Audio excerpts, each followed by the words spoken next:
Party secretary തന്നെ കാര്യങ്ങൾ പറഞ്ഞിട്ടുണ്ട്. മുഖ്യമന്ത്രി നേരത്തെ ചില കാര്യങ്ങൾ വിശദീകരിച്ചിട്ടുണ്ട്. ഇപ്പോൾ ഇന്ത്യയിലെ ഏറ്റവും നല്ല പോലീസിങ് നമ്മുടെ കേരളത്തിലാണെന്ന് ആർക്കെങ്കിലും സംശയമുണ്ടോ? ഒരാൾക്കും സംശയം ഉണ്ടാവില്ല. ക്രമസമാധാന നില ഓരോ സംസ്ഥാനത്തെയും അതിൻ്റെ സ്ഥിതി പരിശോധിച്ചാൽ ഭദ്രമായി നിൽക്കുന്ന സംസ്ഥാനങ്ങളുടെ പട്ടികയിൽ മുൻപന്തിയിൽ കേരളമാണ്. അത് കേരളത്തിൻ്റെ പോലീസിങ്ങിൻ്റെ ഒരു മികവാണ്. ഇപ്പോൾ ഏതെങ്കിലും വലിയ കുറ്റകൃത്യം നടന്നാൽ അതിൻ്റെ പ്രതികളെ കേരള പോലീസ് പിടിക്കുന്നത് നമ്മളൊക്കെ കണ്ടിട്ടുണ്ട്.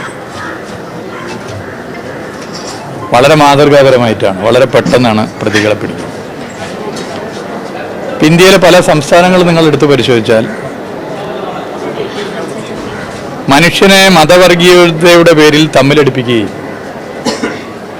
ആളുകളെ ആക്രമിക്കുകയും വകവരുത്തുകയും ചെയ്യുന്നു. ഇപ്പോൾ തൊട്ട 2 ദിവസം മുമ്പ് ഹരിയാനയിലുണ്ടായൊരു സംഭവം, ഒരു യുവാവിനെ ആക്രമിച്ച് കൊലപ്പെടുത്തുകയുണ്ടായി. അതിൻ്റെ കാരണം നിങ്ങൾക്കൊക്കെ അറിയാം. എത്രത്തോളം നമ്മളിവിടെ വാർത്തയതായി വന്നിട്ടുണ്ടെന്നറിയില്ല. എന്ത് ഭക്ഷിക്കണമെന്നുള്ളൊരു പൗരൻ്റെ അവകാശം നിൽക്കുമ്പോൾ തന്നെ മറ്റു പല പ്രശ്നങ്ങളുടെ ഭാഗമായി ചില ശക്തികളാണ് ആ ആക്രമണത്തിന് നേതൃത്വം കൊടുത്തത്.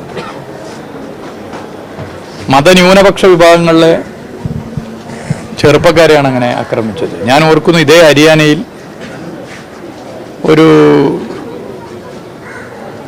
6-7 വർഷം മുമ്പ് ജുനൈദ് എന്ന ചെറുപ്പക്കാരനെ കൊലപ്പെടുത്തി. ഞങ്ങൾ ആ വീട്ടിൽ പോയിരുന്നു. അന്ന് യുവജന സംഘടനയുടെ അഖിലേന്ത്യാ കേന്ദ്രത്തിൽ പ്രവർത്തിക്കുന്ന ഒരു വ്യക്തി എന്നുള്ള നിലയിൽ ആ വീട്ടിൽ പോയിരുന്നു. ആ വീട്ടുകാരുമായി സംസാരിച്ചിരുന്നു. അന്ന് അവരൊക്കെ പറഞ്ഞത് പോലീസ് നോക്കി നിൽക്കുകയാണ്.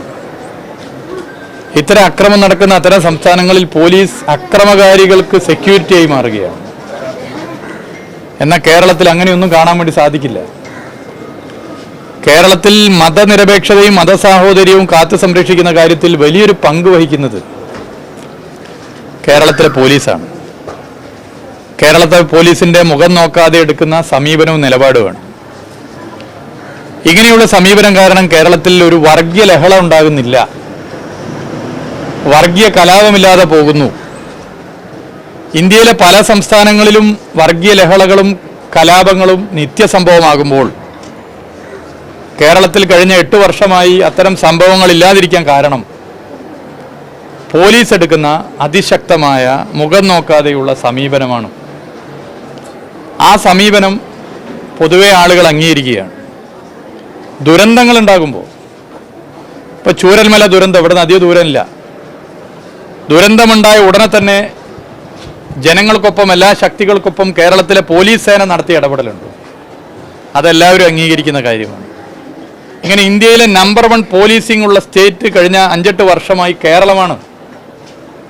ആ പോലീസ് സേനയിൽ തെറ്റായ എന്തെങ്കിലും പ്രവണതകൾ ഉണ്ടെങ്കിൽ, മുഖ്യമന്ത്രിയുടെ ഭാഷ കടമെടുത്ത് പറഞ്ഞാൽ പുഴുക്കുത്തുണ്ടെങ്കിൽ, ആ പുഴുക്കുത്തിൻ്റെ എണ്ണം വർദ്ധിപ്പിക്കാനല്ല, ആ പുഴുക്കുത്തിൻ്റെ എണ്ണം കുറക്കാനോ പുഴുക്കുത്ത് ഇല്ലാതാക്കാനോ ആണ് LDF സർക്കാർ ശ്രമിക്കുക. ആ ശ്രമം തുടരും. ഏതൊരു പൗരൻ്റെ ഭാഗത്തു നിന്നും, ഏതൊരു കൂട്ടായ്മയുടെ ഭാഗത്തു നിന്നും ഇത്തരം പുഴുക്കുത്തുകളെ തുറന്നു കാണിക്കുന്ന നിലപാടുകൾ വരികയാണെങ്കിൽ അതിനോട് നിഷേധാത്മക സമീപനമല്ല ഗവൺമെൻറ് സ്വീകരിക്കുക. അത് പരിശോധിക്കും, മുഖം നോക്കാതെ അത്തരം വിഷയങ്ങളിൽ നിലപാടെടുക്കും. അതിനിപ്പോൾ അന്വേഷണം പൊതുവെ നടക്കുന്നുണ്ട്. ആ അന്വേഷണവും അതിൻ്റെ മറ്റു കാര്യങ്ങളും മുന്നോട്ട് പോകും. ഇതൊക്കെ നമ്മൾ പറയുമ്പോഴും കേരളത്തിലെ പോലീസിങ്ങിൻ്റെ മികവ് കൂടി പറയാൻ നമ്മൾ ഓരോരുത്തരും തയ്യാറാവും. പോലീസിനെതിരെ ആർക്കും സംശയമില്ലായിരുന്നു. പക്ഷേ സർക്കാരിൻ്റെ ഭാഗമായിട്ടുള്ള ഒരു MLA ഇത്തരത്തിലുള്ള ആരോപണം ഉന്നയിച്ചുകൊണ്ട് മാത്രമാണ് സാധാരണ ആൾക്കാർക്ക് ഒരു കൺഫ്യൂഷൻ വരുന്നത്. അതിൽ മാത്രം ഒരു വ്യക്തത അല്ലെങ്കിൽ അതിലൊരു മറുപടി സർക്കാരിൻ്റെ ഭാഗത്ത് നിന്ന് നൽകുക, അതാണ് ആളുകൾ ആഗ്രഹിക്കുന്നത്. അതിൽ പാർട്ടി സംസ്ഥാന സെക്രട്ടറി ഗോവിന്ദ മാഷ് തന്നെ കാര്യങ്ങൾ വിശദീകരിച്ചിട്ടുണ്ട്. അതിൻ്റെ അപ്പുറത്തേക്ക് ഞാൻ ഒരു കാര്യം പറയുന്നത് ഉചിതമല്ല. പൊതുവായിട്ടുള്ള പോലീസിങ്ങിനെ കുറിച്ച് ആർക്കും അങ്ങനെ പരാതിയില്ല. കേരളത്തിലെ പോലീസിങ് ആകെ മോശമാണ്, കേരളത്തിലെ പോലീസ് സംവിധാനം ആകെ മോശമാണ്, കേരളത്തിൽ ജനങ്ങൾക്ക് റോട്ടിലിറങ്ങി നടക്കാൻ വയ്യ, കേരളത്തിലാകെ വർഗീയ കലാപമാണ്, കേരളത്തിലാകെ ലഹളയാണ്, കേരളത്തിലാകെ കൊള്ളയാണ്, കവർച്ചയാണ് ഇവിടെ പോലീസില്ല എന്ന് ആരെങ്കിലും പറയൂ? അങ്ങനെ ആരെങ്കിലും പറഞ്ഞാൽ അവരെ അടിയന്തരമായി മറ്റ് ചികിത്സയ്ക്ക് വിടേണ്ട സ്ഥിതിയാണ് എന്ന് ജനങ്ങൾ പറയും. ഇവിടെ വന്നിട്ടുള്ള പ്രശ്നം എന്താ? കേരളത്തിലെ പോലീസിങ്ങിൽ ഇങ്ങനെയുള്ള ചില വിഷയങ്ങൾ വരുന്നു. അത് പുഴുക്കുത്താണ്. അത് മൈക്രോ മൈനോറിറ്റി എന്ന് പോലും വിശേഷിപ്പിക്കാനാവില്ല, ഒറ്റപ്പെട്ട ചിലതാണ്. അതിനെ തിരുത്താൻ ശക്തമായ നിലപാട്, തെളിവടക്കം അന്വേഷണം കണ്ടെത്തിയാൽ കേരളത്തിലെ സർക്കാർ കൈക്കൊള്ളും. അതാണ് ഈ സർക്കാരിൻ്റെ പ്രത്യേകത. ഇങ്ങനെ കൈക്കൊള്ളുന്നൊരു സർക്കാർ ആയതുകൊണ്ടാണ് ഈ കഴിഞ്ഞ 8 വർഷം കേരളത്തിൽ ഞാനീ പറഞ്ഞ പോലെ മികവുറ്റ പോലീസായി കേരളത്തിലെ പോലീസ് മാറിയത്. അതിന് പകരം പക്ഷം പിടിക്കുകയോ ആരെങ്കിലും സംരക്ഷിക്കാനുള്ള നിലപാട് സ്വീകരിക്കുകയോ മുൻകാലങ്ങളിൽ പോലെ ചെയ്യുന്നൊരു സർക്കാർ ആയിരുന്നെങ്കിൽ ഇതാവില്ല സ്ഥിതി.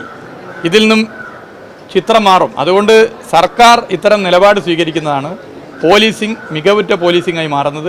തെറ്റെവിടെ കണ്ടാലും അതിനോട് മുഖം നോക്കാത്ത നിലപാട് സർക്കാർ സ്വീകരിക്കും. 4 മാസമായി റിപ്പോർട്ട് സമർപ്പിച്ചിട്ട് MR അജിത് കുമാറായിരുന്നു അന്വേഷണം നടത്തിയത്. എന്താണ് ഇപ്പോഴും റിപ്പോർട്ട് പുറത്തുവിടാൻ വൈകുന്നത്? VS സുനിൽകുമാർ ഉൾപ്പെടെ അത് ആവശ്യപ്പെടുന്നുണ്ട്, റിപ്പോർട്ട് പുറത്തുവിടണം. അല്ല, ഈ തൃശ്ശൂർ ലോക്സഭാ തെരഞ്ഞെടുപ്പിൽ എങ്ങനെ BJP ജയിച്ചു? ആരുടെ വോട്ടാണ് കുറഞ്ഞത്? ഏത് പാർട്ടിയിലാണ് അതിൻ്റെ ഭാഗമായി ആഭ്യന്തര പ്രശ്നം ഉണ്ടായത്?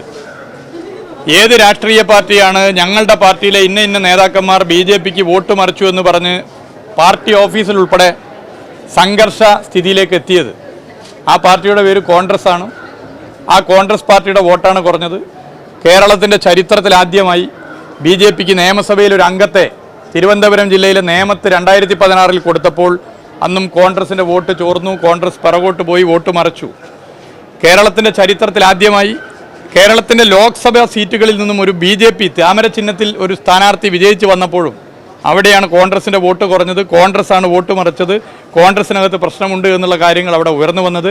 അത് ആ പാർട്ടി അതിൻ്റെ ഭാഗമായി അന്വേഷിച്ച് കുറ്റക്കാരെ ശിക്ഷിക്കാത്ത പ്രശ്നത്തിൻ്റെ പിന്നിൽ എന്തെന്നുള്ളത് നമുക്കൊക്കെ അറിയാം. ആ പാർട്ടിയെ നയിക്കുന്നവർ പോലും ശാഖക്ക് കാവൽ നിന്ന പാരമ്പര്യം പറയുന്നവരാണ് എന്നുള്ളതാണ് പ്രശ്നം.